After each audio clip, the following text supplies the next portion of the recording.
Pandémia COVID-19 nám už dnes pripadá iba ako vzdialená spomienka. Ulice, kedysi plné života, zývali prázdnotou.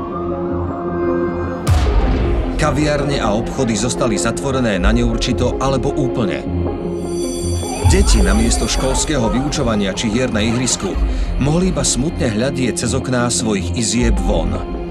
V rúškami zahalených tvárach ľudí bolo často vidieť neistotu, osamelosť a strach z neznámej hrozby, ktorá udrela náhle a o to zákernejšie.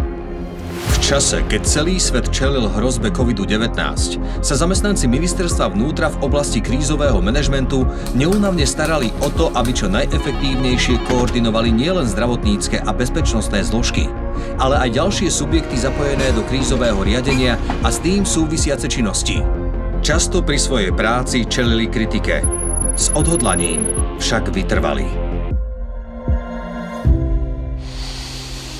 Preto operačný program Efektívna verejná správa a Európsky sociálny fond prispeli v rámci iniciatívy REACT-EU k finančnej podpore odmeňovania a stabilizácie pracovných miest týchto mimoriadnych ľudí. Ďakujeme.